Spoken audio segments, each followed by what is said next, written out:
আসসালামু আলাইকুম সুপ্রিয় দর্শক বন্ধুরা, আজকে আপনাদেরকে যেখানে নিয়ে এসেছি এটি হচ্ছে অস্কার বিজয়ী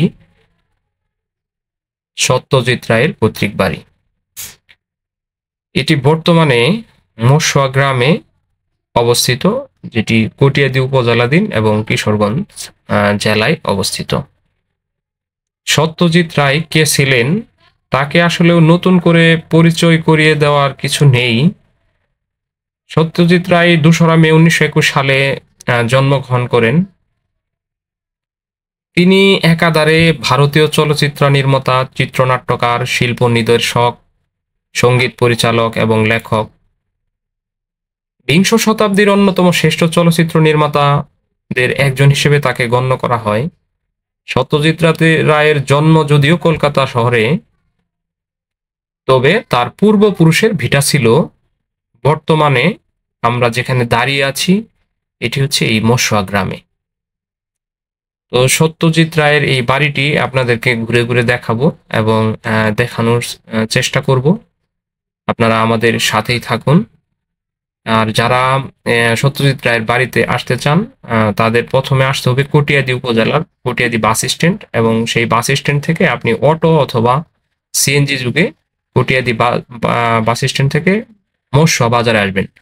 মশুয়া বাজারে এসে বাজারে যে স্কুল, উচ্চ বিদ্যালয়, মশুয়া উচ্চ বিদ্যালয়, তার পাশে এটি অবস্থিত, এবং যে কাউকে জিজ্ঞেস করলে আপনাকে দেখিয়ে দিবে।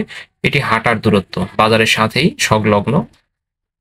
আপনাদেরকে দেখানোর চেষ্টা করতেছি যে বাড়িটি কি অবস্থায় আছে। আপনারা আমাদের সাথেই থাকুন এবং আমাদের চ্যানেলকে সাবস্ক্রাইব করে দিবেন অবশ্যই, এবং বেল বাটনে ক্লিক করে দিবেন। ধন্যবাদ সবাইকে, আমাদের সাথেই থাকুন। সামনে অনেক জমি জমা আছে, ফাঁকা জমি, এবং একটা পুকুর আছে সামনে। পুকুরটা আমরা আপনাদেরকে দেখাবো। এবং এখানে ভূমি অফিস হয়ে গেছে, মশুয়া ইউনিয়ন ভূমি অফিস এটা। আর এই পাশটায় কিছু নাই, এই অবস্থায় আছে আর কি। এই যে তাদের বাড়িঘরের অবস্থা, এটা অনেক পুরাতন বাড়ি।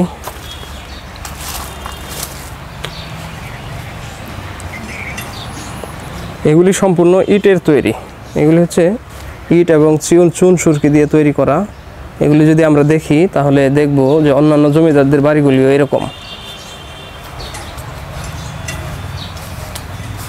এইখানে দেখতে পাচ্ছি আমরা যে অনেক সুন্দর নকশা করা। আসলেও তাদের যে মননশীলতা, তাদের সৃজনশীলতা যে ছিল, অনেক সুন্দর নকশা করা। এটা আসলেও জমিদারদের যে শৌখিনতা ছিল, এটাই তার নিদর্শন। আমরা যদি এই সাইডটাতে একটু আপনাদেরকে দেখাই, এই সাইডটাতেও এই একই অবস্থায় আছে। এই যে বাড়িঘর,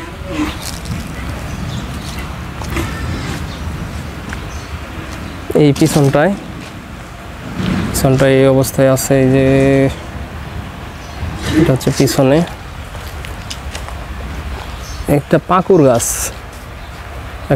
গাছ, এত বড় হয়েছে যে আমরা যদি আপনাদেরকে দেখাই, একদম বিল্ডিংয়ের মাথায় উঠে গেছে পাকুর গাছটা। এটা হচ্ছে বাড়ির পিছন দিকটা। এটা হলো সিঁড়ি, এই যে সিঁড়ি। এটা হচ্ছে এই সিঁড়ি দিয়ে আমরা একটু উপরে যাওয়ার চেষ্টা করি।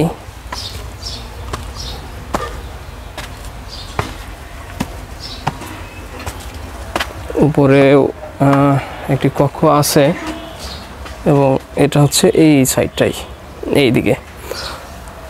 তার মানে এটাও তো ছাদ ছিল, অবশ্যই ছাদটা ভেঙে পড়ে গেছে। এটা দ্বিতল বিশিষ্ট একটি বাড়ি।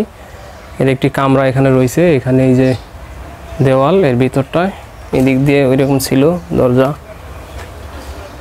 এই অবস্থায় এই পাশে আছে একটা মাজার, রয়েছে এখানে।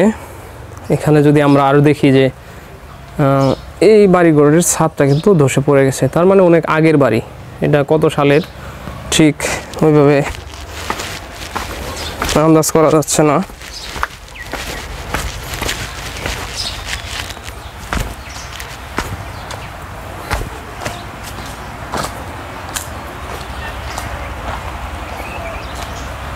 এই পাশেই রয়েছে একটি মাজার। এটা হচ্ছে আহমেদ ফকির সাহেবের মাজার।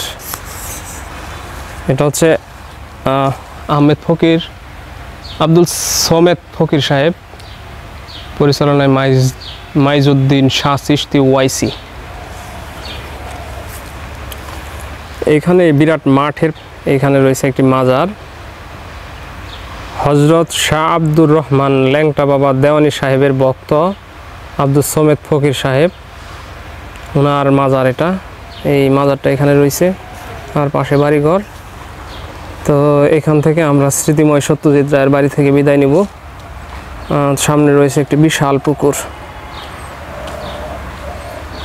পুকুরটা হচ্ছে রাস্তার ওই পাশে।